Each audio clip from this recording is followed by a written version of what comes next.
Breaking news! 2 young data miners just uncovered the secrets of the film industry. Our very own Desney Miles is in Lynchburg, Virginia, and she will be interviewing the 2 on their findings. Over to you, Desney. Hello, this is Desney Miles, and thank you for watching Good Morning America.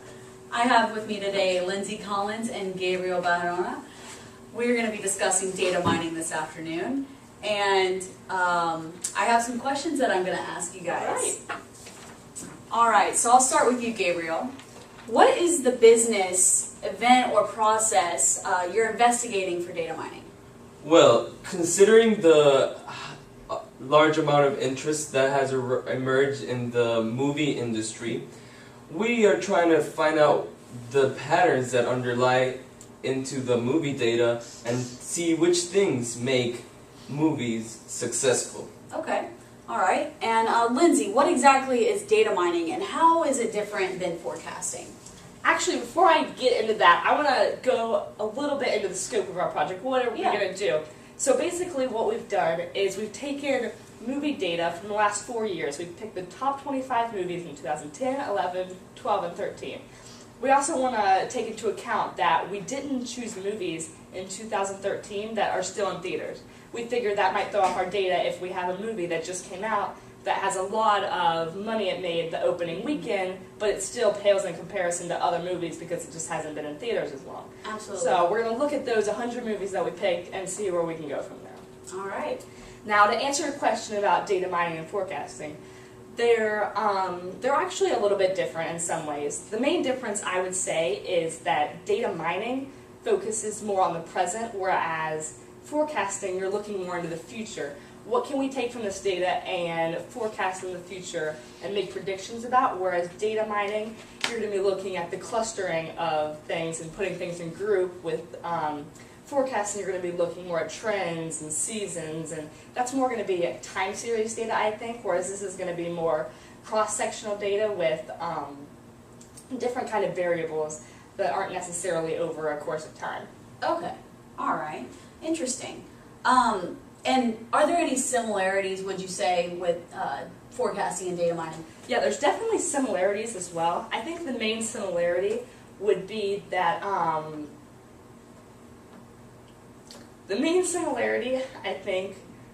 is that you are, in a way, trying to create a formula and find like an actual pattern, see trends, and you're trying to like understand data in a way and trying to make proper inference out of it. Would you say they help businesses basically make the next step or their next move?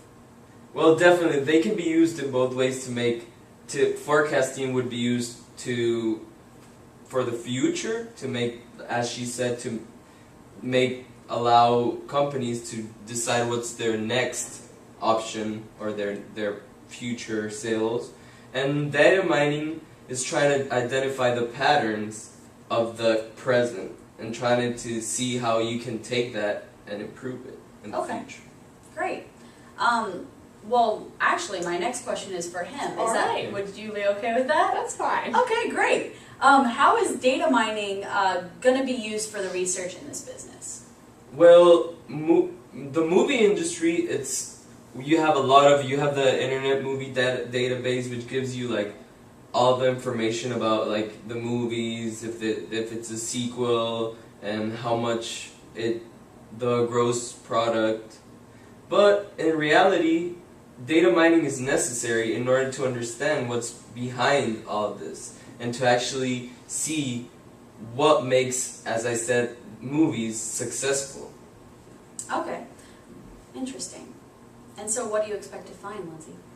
What we expect to find, generally our main objective is to see which factors are going to play into making a successful movie, having a lot of profit. Now, there's more specific things that we also think we're going to find. For instance, we think there's going to be a strong correlation between the genre of movie and the rating. So, for instance, a family movie, it's almost always going to be G or PG, whereas a horror movie, it's rarely going to be PG. It's mostly going to be R, maybe PG-13. Yeah. So we also think that there's other obvious things, such as maybe that popular movies might come out during holidays or during the summer. You know, students aren't in school. We have longer daylight hours, so people are more likely to go out during the night. So that's just a few things that we might see. We don't know. Okay. We'll see what we find out. Wow, that's wild that you can do that with just a simple data mining process. Yeah. Gabriel, do you mind answering my next Sure, question? sure. All right. What are some of the most used data mining methods or algorithms? Well, there are a large amount of data mining methods, but some of the most popular, we could say, are association, correlation, regression, which includes linear and logistic regression, k-means clustering, neural networking, and discriminant analysis. Those are just some of the most popular ones, and I think those are the ones that people use the most. Okay. All right. Lindsay, Yes. do you have any examples of how data mining has been used by a company? Actually, there's a very recent article I was just reading. It has to do with a company that we all know pretty well, Target. Yeah, We've all heard Target. of Target. Well, they're actually implementing a new data mining method of doing things. It's kind of raising eyebrows. People are kind of getting suspicious, thinking this might be crossing boundaries. And first I'll talk about their motives. You know, I think we could all agree that Target isn't like the first place that we go when we're going to get groceries, or like, I need something every day, I'm not going to go to Target. That would There's be Walmart. Right, exactly. There's specific things you might go to Target for, but in general, it's not your one stop, that's where I'm going to go, that's my go-to store. But their goal is they want people, because there's groceries there, there's clothes there is everything, just like Walmart. It's just people don't have that view as they do Walmart. So what they're doing is they're looking at what people are buying and trying to find out which women are pregnant.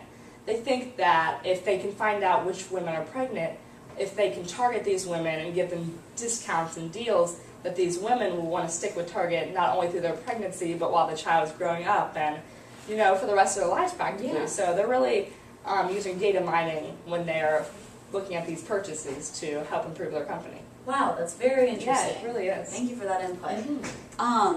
All right, next question is for Gabriel. So, has any company profited from data mining, and how?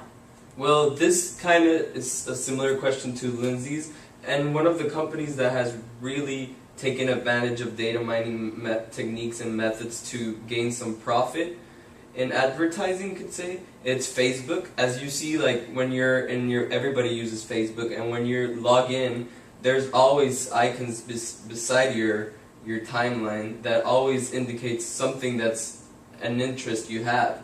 And you can be like, how do they know this? Well, they use a lot of data mining, and they try to identify what you look at, what you like, where are you from, and they have these algorithms that can produce recommendations for you, and therefore they can gain profit out of it. Okay, great. Lindsay, for your particular research, what algorithms did you guys use? Well, I know Gabriel named a lot, so we narrowed it down. We used 4 algorithms, and we used one forecasting technique, just to throw that in there. So our first is correlation. We also used association. We used k-means, discriminant analysis, and finally we used the forecasting method of multiple regression. Okay. All right, and then can you briefly explain each of those? Yeah, I'll explain a couple of them, and I'll let Gabriel explain a couple he's more familiar with. Well, first I'll go over correlation. This is definitely the simplest of them. And this one you're comparing just 2 variables to see how they relate to each other. For instance, if we were going to look at the number of theaters the movie played in compared to how much the movie made overall, we might see a correlation. That is, does an increase in the number of theaters result in an increase in the sales? So when you're doing correlation, when you plot them, you want it to be a straight a slope of 1. A slope of 1 would be a perfect 100% correlation. They would be exactly the same rate of growth. Whereas 0, there would be no correlation. So the numbers are between 0 and 1, and they could be negative as well if there was a downward growth. Okay. But the higher the correlation to 1, then we see a better relationship between these two. And I also want to talk a little bit about association. This is kind of like if-then clauses and different premises. So like, for instance, you might find out that if a movie is rated G, then it is probably a family movie and it might be produced by this certain producer. And then you can use your data to build a confidence for this and a support for this. Like, what % of my data shows that this premises that we've hypothesized is true? Okay. And then for forecasting, we used multiple regression. So basically what we wanted to do was create a formula where we could plug in variables and create a Y. So we used 3 X's. Our first was it a sequel or not? This is just a binary integer. 1, it was a sequel. 0, it wasn't. So we'll plug that in. We also wanted to plug in how many movie theaters it's shown in, and lastly, how much did it make on the opening weekend. Plug all those 3 in, and we want to create a formula that will give us how much the movie will make. So, for instance, this could be used for the next big movie that comes out. The producer can look, it was a sequel, it made this much money, and it showed in X amount of theaters. How much can we expect to make off this? Wow. Yeah. Very interesting. And I'll let Gabriel explain a couple of the other algorithms. Okay. The other 2 algorithms we used actually are k-means clustering, which is to explain this in a easy way. It's basically, it categorizes all the data points, in this case all the movies we have in our data, and it clusters them into groups and gets the mean out of each group. And this helps to identify which movies have similar patterns, which movies go together per se. And the other method we use, discriminant analysis, is actually a step ahead of k-means clustering, as this not only categorizes data, but it also allows you to know where would a movie fit into, where would in this case, where would a successful movie fit the most into, and therefore we can categorize it into genre and see which genre was the most successful genre for that year or for that period of time. Looks like the filming industry could use a little bit of your skills in data mining. Well, thank you. It's wow, that's very interesting. My next question, oh, well, you know what? That is our commercial break. We will get right back to our discussion.